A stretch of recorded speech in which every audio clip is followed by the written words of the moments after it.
Commission to order. It's 5:32 on Monday, the 8th of November. Our agenda has been given to all of you. Is there any additions or to this special meeting? This is a special meeting, so there'll be no additions to the agenda. I'm sorry. We're just going to have one agenda item to take care of. Before we get into that, though, you have in front of you right now the minutes from our last meeting on September 20th. Are there any additions or corrections to that? This has already been emailed out to each of you. Not for me. No. If there are no additions or corrections, then the minutes are approved. And we'll move right into the next section, which is to discuss the potential compromise for the teller situation. I have sent out to each of you previously an email detailing what at least the initial proposal on the compromise would be, and this is the result of a conversation that City Manager Gambrill and I had, and came to, just some ideas. But quite obviously, this is an important thing for us to open and to discuss. So I'd like to open the floor right now to discussion on this. I think I'll start, if it's all right with you, I'll start with you, Zach, with your thoughts. So the compromise for me, I guess, was a bit of a surprise. Initially, I thought we had kind of decided that wasn't going to be the route, that we were going to stick to the guns of if it's not safety and the tree isn't diseased, then it's not an issue for us. That being said, I think sharing the viewshed memo with the Planning Commission is probably, in my opinion, the best course of action for the city, because that truly puts it more than just on our shoulders. It really looks at it at a broader spectrum and allows the city as a whole to say, hey, is this something that as a city, as a community, we're gonna be concerned about or not? Zach, could you help us understand a little bit what the concept of the view shed is and how it would be applicable in this case and other cases that might happen down the road? So the issue, there's a lot of issues. But the idea of the view shed being, my property value is dependent on what's happening on property adjacent or maybe not adjacent.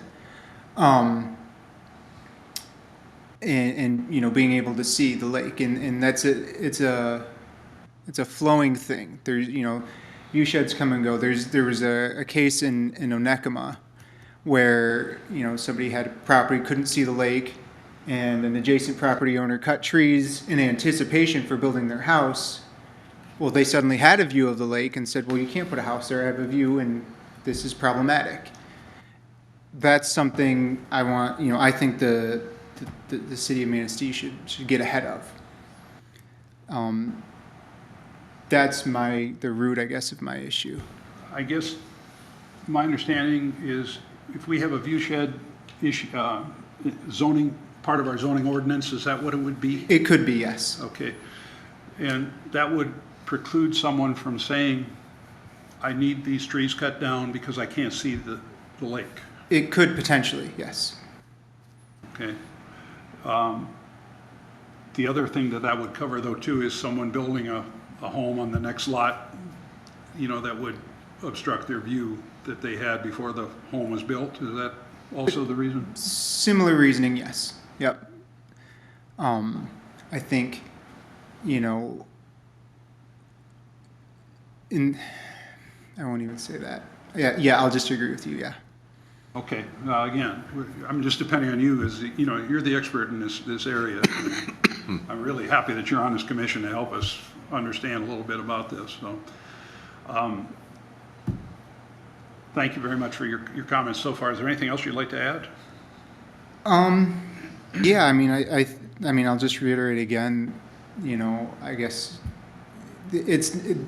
compromising on this decision, and it's not this tree or this reason. I look at it as a broader spectrum, and that's where my concern lies. It's not this particular issue at one. Okay, thank you. Let's just work our way down. Jerry, what do you think about this issue? And Well, the first thing on, a view shed, it's the first time I've ever heard that word before used. And so I know Zach has called me before, and I was wondering, perhaps we should have a definition for view shed. Where Zach was saying it will float back and forth depending on what day of the week and how you want to define a view shed. I think it should be something, a little asterisk down to the bottom of this so everybody knows what we're talking about. And The view shed works kind of like Zach just mentioned that. If I bought a lot and I wanted to build a house and somebody didn't like my house that I built up there because it blocked their view, I'm going to be very ticked off. So it's a little bit of confusion, and I think there should be a definition of it. Chair, no, I was going go ahead, to address Zach, that. could you help us with a definition? Well, that's where the planning commission, I think kind of holds, because then it's on them to define what that definition is, and if that's a concern that we really should have, or if we want to in the future. That, I just think it's important and the other part of that is that when the planning commission, if they were to do that, they have to hold a public hearing where the public can come and make their comments on the matter. So sorry to interrupt you, but. So has the planning commission looked at this and talked about this, or where is it set with them right now? So I shared, that was shared with them last week, Okay. and they didn't make any decisions at that meeting. They had a discussion. They said they're going to still do their own research, come back, and at the future meeting would Okay, make so it's, some sort of, come to some conclusion whether that's to do something or not. okay, so it could be several months, several weeks, and the final outcome could be nothing, we're not gonna do anything with it, or yes, we're gonna try to do something with it. But anyway, that doesn't get us down the road here with this teller here. What I've seen of the write-up on what John has presented and so on, and where he's discussed it with Mr. Gambrill, and I'm looking at the Wednesday, October 27th memo. Right. I've got no problem with what's in there. The only thing I'd change in there, I was just talking to Sam a few minutes ago, is that I wouldn't really care whether they were held to the wall to put a new tree in or not. The only time they'd have to plan on a new tree is when they get rid of the old tree. Good point. But just trimming, I don't think it's required to add another tree in. Okay. I am for what has been proposed. Okay, very good. Thank you, Jerry. Sam, what are your thoughts? Similar to Jerry, I didn't know really what a view shed was, and since from listening, no decision has been made in the zoning commission on what a view shed is and how it's going to be applied. As I read through what you came up with, I agreed with it. I would just like to get this done and finished, and if it means that she goes ahead and she goes ahead and it's at her cost, so whoever does it, she's going to have to pay for it. It's not going to cost us anything, and what I'd like to see, like we have here, I'd like to see a formal kind of procedure that we would take anytime this comes up, in which case, there has to be certain criteria that have to be met, and I like where we started with this. Now, if the view shed becomes, a policy, And that's something to think of, but right now, I would just like to get this thing over with. There are a lot of people, I think, that would join you in that. Again, do you have anything else? No, that's it. Angela, how about you?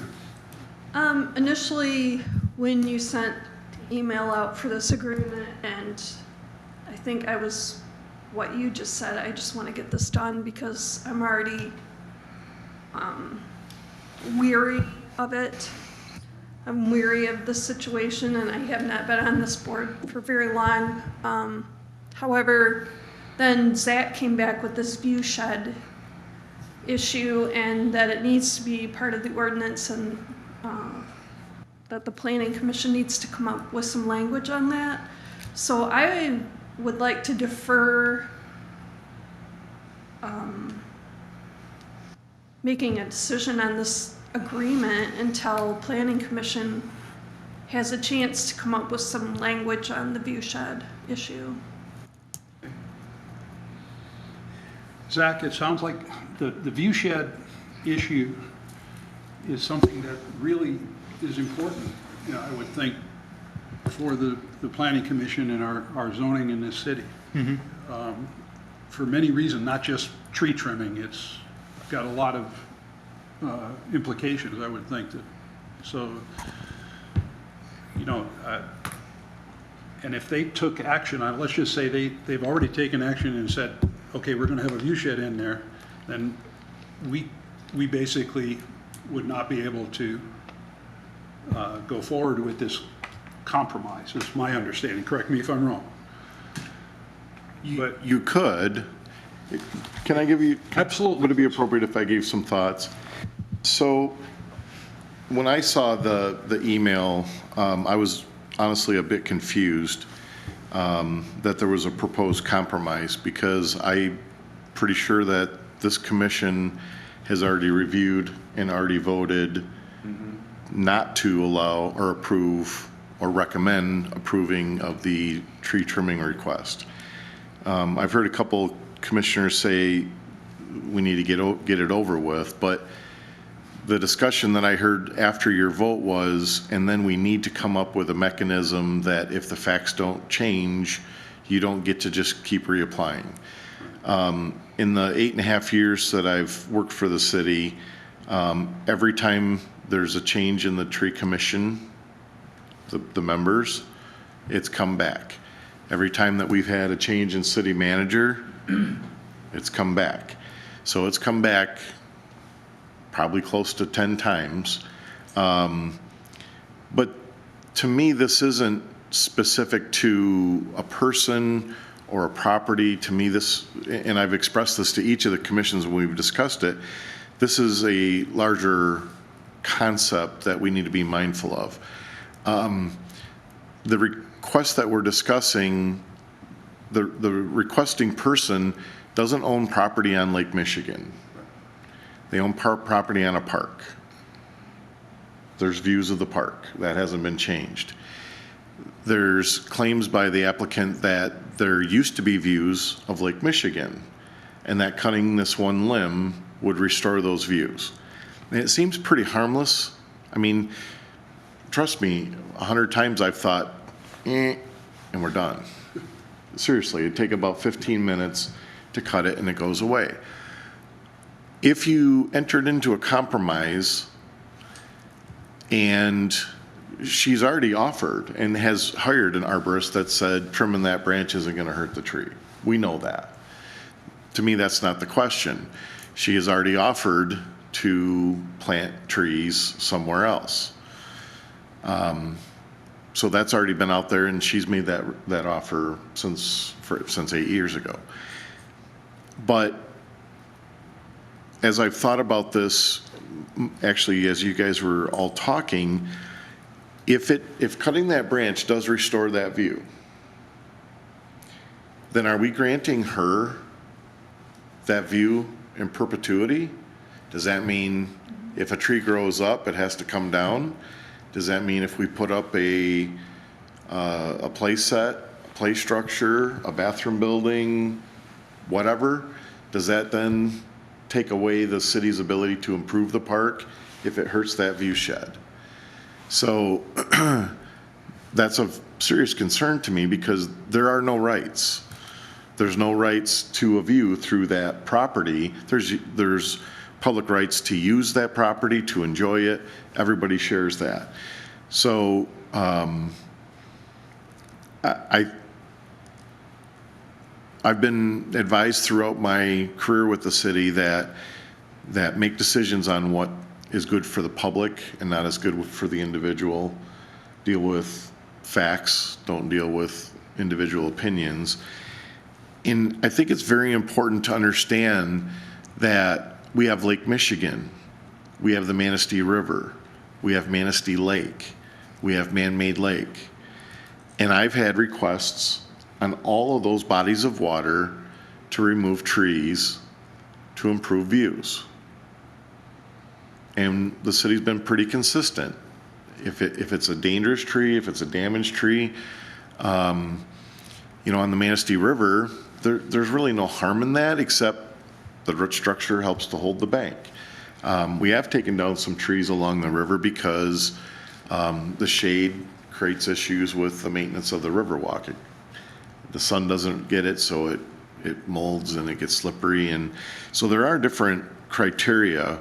But I think, so the discussion of a view shed, it sounds to me like that has been introduced as a concept to the Planning Commission. They're interested and willing to study it. It doesn't mean the results are going to be, that we just cut trees or trim trees for view sheds, but it would define what would make it eligible. Or it may say, when you buy property, you don't buy a view. There may be a view that exists, but when early in my career when we were developing Harbor Village, quite frankly, the developers were pretty damn smart. They built on Lake Michigan, beautiful view. Then they built the next one back, view between the buildings. Then the next one back, and the people's views kept getting cut off as they developed it. People got upset, trees started growing. So it's kind of a buyer beware, Personally, I bought my house and I have hundreds of acres behind me that was fun to play on, walk on. Somebody bought it, posted, don't cross the line anymore. Well, I want that back, right? But I didn't buy it. I don't have that. I don't get that enjoyment. In my previous career, one of the most intense issues like that was where the microtel is in Manistee Township. That was all wooded. And the people that bought their homes, they knew that it was commercial property behind them, but they never thought anything would happen. And when we cut all the trees down, put up a 4-story building 20 feet from their properties, so now when you look out the hotel windows, you can see them eating, dining. I mean, they were very, very upset. But that property owner has that right. And I just think we have to look at this not as a single issue, but as a holistic issue and what's best for the community. Thank you, Jeff. I appreciate that. So I think what I'm hearing is we do need to take action on this potential compromise. And I'm certainly willing to entertain a motion to table it in order, waiting for the Planning Commission to act. Chair, I'd like to make a motion to postpone indefinitely. Okay. So there's a motion on the floor to postpone this indefinitely. Zach, could you just explain a little bit to the rest of the group what that motion means? The definition per Robert's Rules of Order says this motion effectively kills a motion because if adopted, a 2/3 vote is subsequently required to take the matter up again. So I would say that the tree, this particular tree, not because it's Ms. Teller making it, it's right. This particular tree is the one that I'm making the motion to postpone indefinitely. And we can take that back up again with at least a 2/3 vote. when we deemed it appropriate. And I believe if you table, you have to table to a specific date, a specific meeting date to then Well, Typically. reconsider. Correct? Typically, but when it's indefinitely, it's, this is, we this is leave it just- a open-ended. motion to Right, table yes. indefinitely. I understand. Yep. And I'll second the motion. The motion to table this matter indefinitely is second on the floor. Is there any discussion concerning this motion? Jerry? I don't know quite how to say this. Now, Zach, the planning commission is gonna go put together something with a view shed and so on. That's what we're talking about. It could be this month, it could be 6 months from now, it could be a year from now. It could be What we're if they doing choose is something. Tabling our action here with Ms. Teller to let the planning commission go forward. So everything that Teller is requesting is just, we postpone. And I just want to be clear, it's not Ms. Teller's request, it's any request on this tree, Yeah, on this on that particular tree. compromise, Yeah. okay? So it's only the request on this tree. Because, just to be clear, the tree commission has already denied the request to trim this branch by 2 of the residents on Harbor Drive. Next door neighbors, but, and twice by Miss Staggy, and obviously multiple times by Miss Teller. You guys found all the paperwork just to make Yeah. sure it was done within 30 days. That's- And I think what Zach was saying is, if the guidelines that are proposed and adopted by the planning commission then would make this eligible for cutting, trimming, whatever, then a 2/3 vote by the tree commission could then allow you to rediscuss it. Correct. Yep. Or the planning commission may say, you know, with this view shed, that, no, you know, you don't, It may not be eligible, you may not be eligible at all. right? Okay. Okay? I'm clear on it. I was very, I did not understand, when we talked, really didn't understand the view that we would be looking at this point. You know, so, okay, that changes things. It's, I've got to agree with Sam, it's a little clearer, Zach. We talked about the other day, when you threw it at me, I, So, again, there's motion on the floor to table indefinitely the potential compromise in this matter. And is there being no further discussion, I'd like to move to the vote, and we take a voice vote, please. And Kathy, would you please call the roll and just answer yes or no? If yes, you're in favor of indefinitely tabling this, or no, you're not, okay? Angie? Yes. Yes. Mr. Ha? yes, Mr. Corum? Yes. Mr. Helge? Yes. And Zach? Yes. Thank you. good thing you didn't say no, Zach. So, I didn't know how to pronounce his last name. so thank you very much. That takes care of our agenda for tonight. Are there any announcements or things you'd like to say for the good of the organization? I've got something. Yes. So I reached out to a former forestry professor I had at Grand Valley and just asked her if there was any students that might be interested in helping with the inventory, just to kind of see where we were at with that. She said she would poke around. She's done it in the past with other communities, very similar projects, and actually had one of her students reached out to me and said he was really interested. He said, you know, I'm sure I could get a handful of other students as well.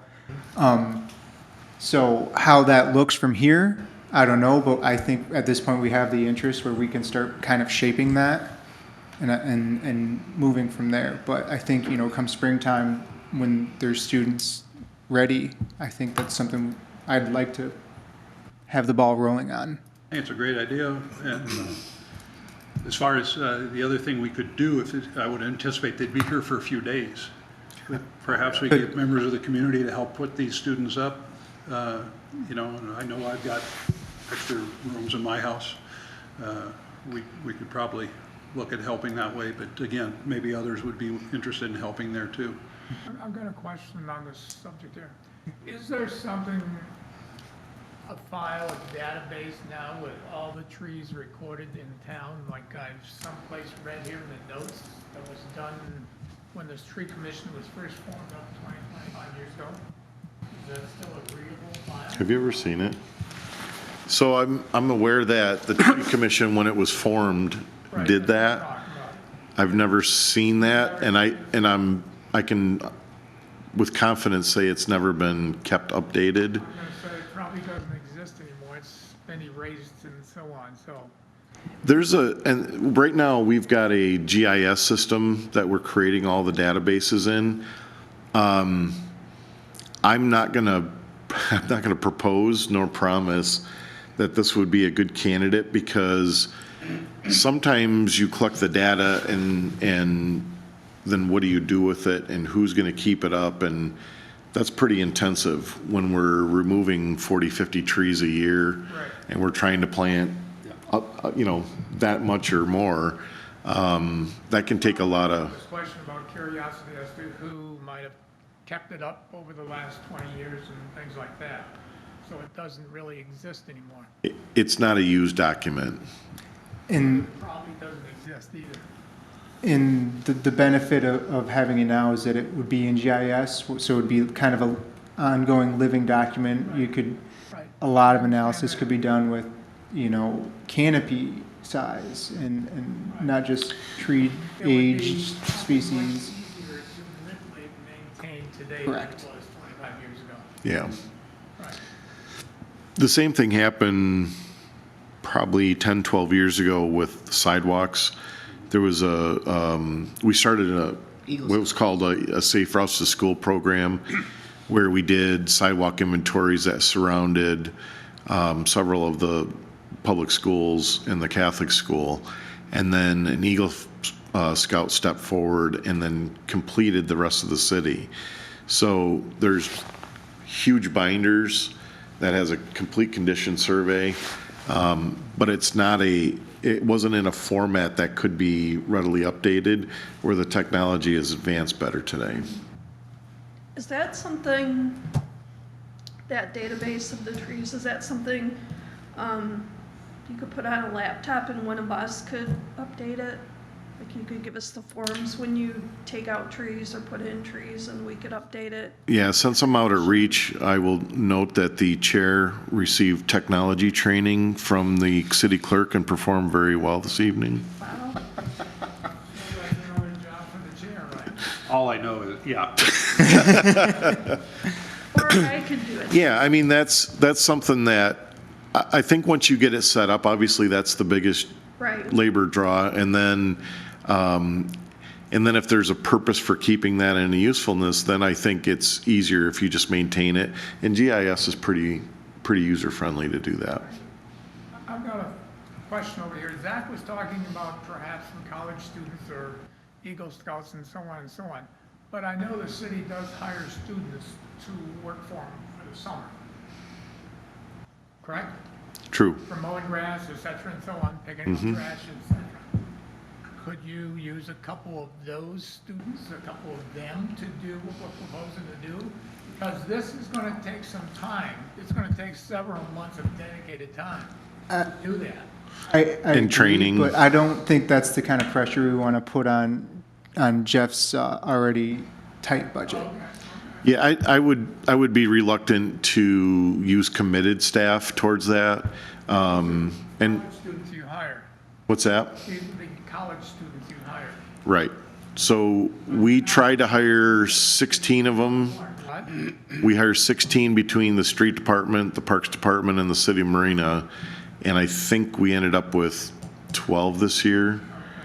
So that it's becoming more challenging, and with the scrutiny that the parks receive this year, I would not dedicate any of their time towards that. It would have to be an additional hire. Yeah, you're keeping them pretty busy. Oh, yeah. I mean, They're never looking sitting for around work. The lunch tables. Yeah. You know. I really think it's a great practice, especially for a forestry student, because again, that's not just we want to know what the tree is, what the species is, what condition it's in, you know, what, those kind of things. So they can give you that very quickly, you know. For my curiosity, like what would be the pros of keeping that? How, because the more uses I see, the more I get behind it, and then I can also kind of think of things. So how would that database be useful in the future? I think it's useful in the future just to say, these are the trees that are persisting, that are living, that are thriving. Sure. These are the ones we're cutting down, we're losing these. Yeah, even tracking the removals and which ones are dying could track. Problem trees are identified pretty quickly through that. I think you see a lot of it too is if you take into account your canopy cover, and and all of a sudden we're adding more trees, and you can you would be able to quantify your stormwater calculations, how much of an impact that's making. Yeah, very true. Yeah, I could tell you, like, where we've got crab apples in the right of way, they're a huge problem for plow trucks. They're gorgeous trees. They're beautiful, but for plowing snow and our heavy equipment, it's a major problem. And one lady won't let us touch them, remember? Yeah, that's absolutely, well, yes, there was, yes. We, Out of curiosity, why would a crabapple tree be a problem plowing snow?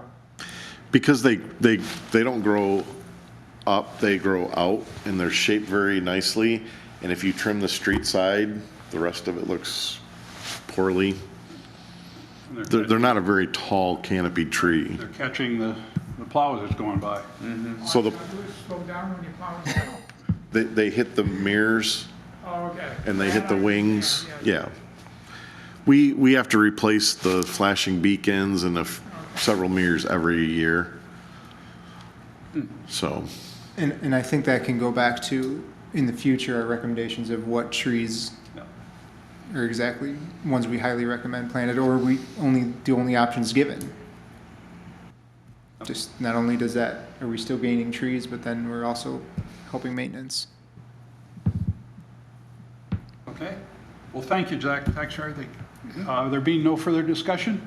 I just have one thing. Yes. I have your list of meeting dates, and I just want to let you know if we want to go back to meeting at 5, I would be able to do that. Oh, okay. What's everybody think about that? yes. Is 5 o'clock more convenient for folks? Definitely for Jeff and Kathy. It does work out better for It does us. work out. I would, For you, then, it's fine with me. let's just make it 5 o'clock, if that's all right? Jack, you're the only one that works around here, right? How about 5 I can make 5 o'clock, that's just fine. Angela, thank you very much. You have a job. you? So Yes. 5 o'clock is good for you? You must have passed your first review then. On next Monday. Oh, Yeah, there's still time for them to smarten up out there. I think you'll be okay. Hey, the only other thing I want to make as an announcement is we're still looking for 2 members of this commission. So if you run into somebody, over coffee or at the bar or something that you think that it would be a good addition, let's get them on here. I do have one thing also. The city attorney did review your proposed bylaw changes. Yeah. And I don't think he had any concerns with the proposed changes from the tree commission, but he took it upon himself to update other language. So I've asked him to put it in a format that you could understand what he's recommending, and then it'll need to come before you to approve all of the changes. And So- our next meeting is on January 10th, Monday, January 10th. So hopefully we'll have that ahead of time for you to review, and we'll discuss it at that time. Yeah. Decide to Yep. go back to 5 o'clock or 5:30? 5 o'clock. 5 o'clock. 5 o'clock. Okay? Sounds good to me. Very good. All right. Thank you very much. We're adjourned. Okay, thank you.